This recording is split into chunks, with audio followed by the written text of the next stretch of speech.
नमस्कार. चला आता आपण पाहूया. ऐका श्रीराम मंदिराची कथा. श्रीराम जन्मभूमी मुक्तीसाठी 76 लढाया झाल्या. अयोध्येतील श्रीराम मंदिरात प्राण प्रतिष्ठापना 22 जानेवारी 2024 रोजी आणि अयोध्येचा इतिहास या सर्वांची माहिती आपण या व्हिडिओतून घेणार आहोत. चॅनलवर नवीन असाल तर कृपया चॅनलला सबस्क्राईब करा. ऐका राम मंदिराची कहाणी. मिलिंद शेटे आणि परेश देवळणकर यांचा एक लेख वाचला आणि वाटले ही राम मंदिराची कथा आपल्यापर्यंत पोचवावी, म्हणून हा छोटासा प्रयत्न. राम जन्मभूमी मुक्तीसाठी झालेल्या 76 लढाया. बाबरचा 1526 मध्ये मेवाडचा राणा संग्राम सिंग याने लढाईत पराभव केला. पराभूत होऊन परतत असताना बाबरची पापी नजर अयोध्येतील राम जन्मभूमीवरील राम मंदिरावर पडली. बाबरने पूर्ण तयारीनिशी पुन्हा राणा सिंगवर आक्रमण केले. या युद्धात बाबर विजयी झाला. बाबरने आपली वक्र दृष्टी परत अयोध्येकडे वळवली.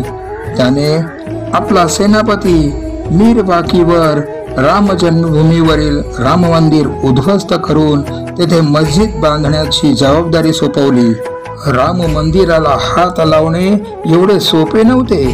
अयोध्येच्या रक्षणासाठी अक्षरशः हजारो हिंदूंनी आपले रक्त सांडले. कितीतरी महिने हा संघर्ष चालू होता. मुसलमानांची सेना जवळजवळ 2.25 लाख व तोफखाने सज्ज होती. इतिहासकारांनी नोंद केली आहे की एकूण सुमारे 1,71,000 हिंदू वीरांनी बलिदान केले आणि अखेर 23 मार्च 1528 ला मीर बाकीने अयोध्येमधील राम मंदिर उद्ध्वस्त केले. हिंदू थोडेच गप्प बसणार होते. आपल्यातल्या पूर्वीच्या चैतन्याने उसळून हिंदूंनी परत एकदा लढा उभा केला.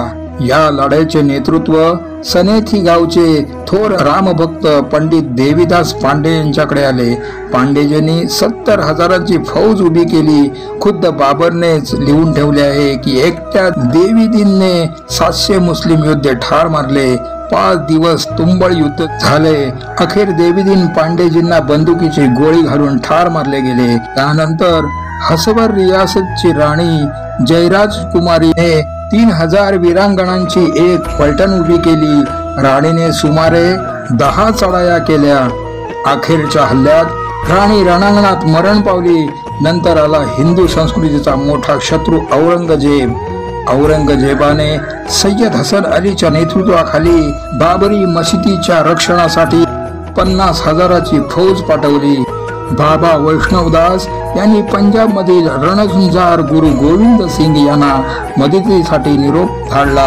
ते धडक अयोध्येला आले व दोघांनी व्यूहरचना केली आणि मोगली सेनेचे लांडगे तोड केली. संतापलेल्या औरंगजेब स्वतः विशाल सैन्य घेऊन अयोध्येवर चालून आला. सततच्या लढायांनी हिंदू थकले होते. शिवाय शाही फौज शस्त्रास्त्रे व साधनांनी भक्कम होती. औरंगजेबने अयोध्येत प्रवेश केला तोच मुळी 10,000 शहीद झालेल्या हिंदूंच्या मृतदेहावरून. बाबरचा सेनापती मीर बाकीने 2 लढाया करून मंदिर अर्धेमुर्दे पाडून जी काही अर्धवट मशीद बांधली. त्यानंतर खुद्द बाबरच्या काळात 4 लढाया झाल्या. हुमायूनच्या काळात 10, अकबरच्या काळात 20, औरंगजेबाच्या काळात 30, नवाब सआदत अलीच्या काळात 5, नवाब नसरुद्दीनच्या काळात 3, नवाब वाजिद अली शहाच्या काळात 2, अशा 1934 पर्यंत एकूण 76 लढाया हिंदू राम जन्मभूमी परत प्राप्त व्हावी म्हणून लढले. त्यात 4 लाख हिंदूंचे बलिदान झाले.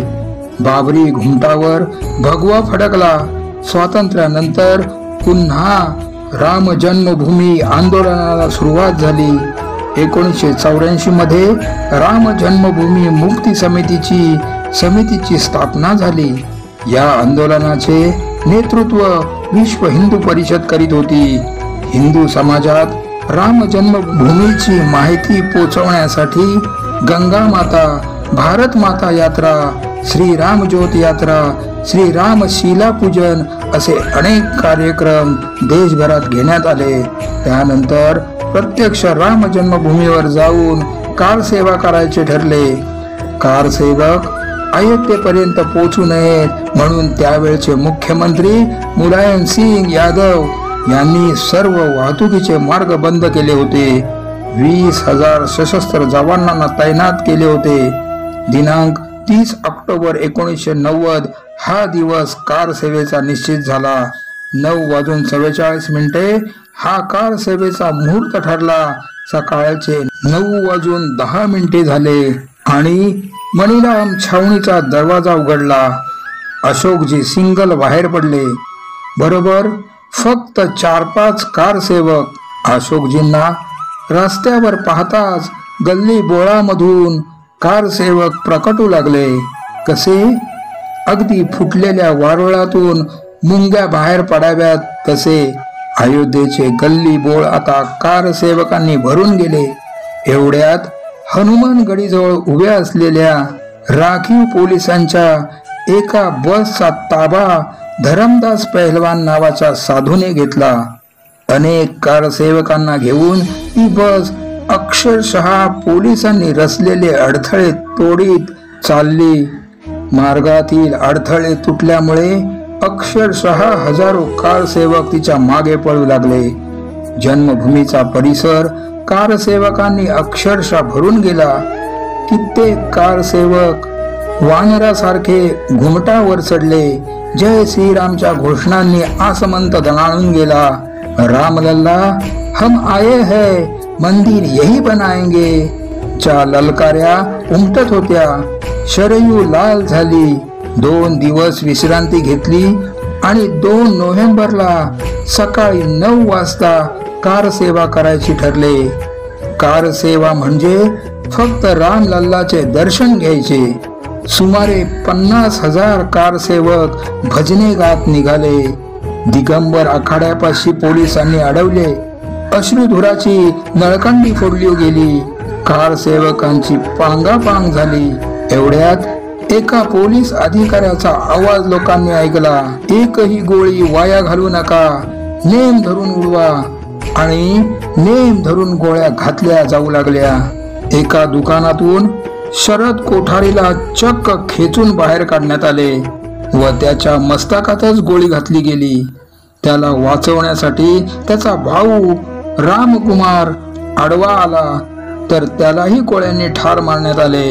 विशीतील दोघे कोठारी बंधू जय श्रीराम म्हणत हुतात्मा झाले. गोळीबारात जखमी झालेल्या अनेकांना ते मेले आहेत का जखमी आहेत हे न पाहताच पुलावरून शरयू नदीत फेकून देण्यात आले. त्या दिवशी संध्याकाळी मात्र निर्लज्ज सरकारने बातमी दिली की गोळीबारात फक्त 10 कारसेवक मेले. बाबरी झाली भुईसपाट. दिनांक 6 डिसेंबर 1992 पुन्हा कारसेवा करायचे ठरले. संयोजकांचा असा सक्त आदेश होता की कारसेवा म्हणजे चबुतऱ्यावर शरयूच्या काठची एक मूठ माती आणून टाकणे, बस एवढेच. सकाळी 11:45 काही कारसेवक वादग्रस्त वास्तू समोर घोषणा देऊ लागले. मिट्टी नहीं खिसकाएंगे, ढाचा तोडकर जाएंगे. याच गडबडीत एका साधूने वाजवलेल्या शंखाच्या आवाजाने शांत परंतु उत्कंठापूर्ण वातावरणाच्या चिरफळ्या उडवल्या. वास्तूच्या मागील बाजूने 101 कारसेवक आत घुसले. एवढे होत असताना समोरून व आजूबाजूने सुद्धा कारसेवक वादग्रस्त वास्तूत घुसत होते. एका मागोमाग एक असे अनेक कारसेवक 3ही घुमटावर चढले. काही कारसेवकांनी कुदळी, फावडी, पहारी अशी तोडकामाची हत्यारे आधीच दडवून ठेवली होती, तीही बाहेर काढली. सर्वात प्रथम जो चढला त्याने आपल्या शर्टात लपून ठेवलेला ओम लिहिलेला भगवा ध्वज घुमटावर फडकवला.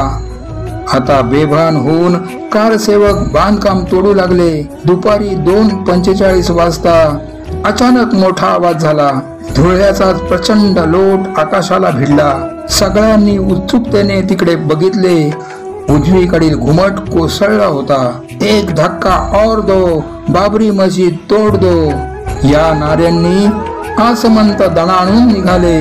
3:45 डावीकडचा घुमटही अचानक कोसळला आणि 4:45 शेवटचा धक्का बसला. धरणी कंपासारखा आवाज झाला. कित्येक फूट उंच हवेत धुळा उडाला. सियावर रामचंद्र की जय, जय श्री राम, राम लल्ला हम आए हैं, मंदिर वही बनाएंगे घोषणांनी आसमंत दुमदुमले. कारण मुख्य घुमटही जमीनदोस्त झाला होता. 464 वर्षांची ती कलंकित वास्तू जमीनदोस्त झाली होती. बाबरी ढाच्याच्या मधला घुमटा खालील भाग किंवा मंदिराचा गाभारा होता तेथील ढिगारे हलवून सपाटीकरणाचे काम त्याच रात्री तातडीने हाती घेण्यात आले. एक छोटा चबुतरा तयार करून रात्री तेथे मूर्तीची पुन्हा प्रतिष्ठापना करण्यात आली. 464 वर्षापासून अस्तित्वात असलेला कलंक नष्ट होऊन त्या जागी प्रभू श्री रामचंद्राचे एक साधे छोटेसे व पवित्र मंदिर उभे राहिले. राष्ट्रपुरुष प्रभू श्री रामचंद्रजी आपल्या राष्ट्र मंदिरात स्थानापन्न झाले होते. न्यायालयीन लढा राम जन्मभूमी संदर्भात 1950 पासून न्यायालयीन लढा चालू झाला होता. 2003 मध्ये न्यायालयाने राम जन्मभूमीवर उत्खनन करण्यास सांगितले. त्यात मंदिराचे अनेक अवशेष सापडले. अखेर 9 नोव्हेंबर 2019 ला सर्वोच्च न्यायालयाने अंतिम निर्णय दिला. त्यात राम जन्मभूमीवर मंदिर बांधण्यास अनुमती दिली. त्यासाठी भारत सरकारला एक ट्रस्ट तयार करून त्यांच्या ताब्यात राम जन्मभूमीची जमीन सोपवण्यास सांगितले. राम मंदिरासाठी निधी संकलन, राम जन्मभूमीवर भव्य मंदिराची उभारणी करण्यासाठी संपूर्ण देशभर 2021 मध्ये मकर संक्रांती पासून पुढे 44 दिवस निधी समर्पण अभियान घेण्यात आले. या अभियानात हिंदू समाजातील सर्व स्तरातील लोकांनी सहभाग घेतला. या अभियानात 2100 कोटी रुपयांचा निधी जमा झाला. राम मंदिरात भगवान रामलल्लांची प्राणप्रतिष्ठा दिनांक 22 जानेवारी 2024 ला राम जन्मभूमीवर उभारण्यात आलेल्या भव्य मंदिरात रामलल्लाच्या मूर्तीची प्राणप्रतिष्ठा होणार आहे. त्यासाठी अयोध्येतून गावोगावी त्या कार्यक्रमाच्या निमंत्रणाच्या अक्षता पाठवण्यात आल्या आहेत. त्या अक्षता प्रत्येक हिंदूंच्या घरापर्यंत पोहोचवल्या जाणार आहेत. हिंदूंनी आपल्या घराजवळील मंदिरात जाऊन पडद्यावर दाखवण्यात येणारा अयोध्येतील कार्यक्रम पाहावा आणि 500 वर्षाचा कलंक पुसून माझा राम जन्मभूमीवरील मंदिरात पुन्हा विराजमान होत असल्याचा अनुभव घ्यावा. या माहितीला लाईक बनतेच. माहिती आवडल्यास शेअर करा व माझ्या भाविक भक्तिमय या चॅनलला सबस्क्राईब करा. धन्यवाद.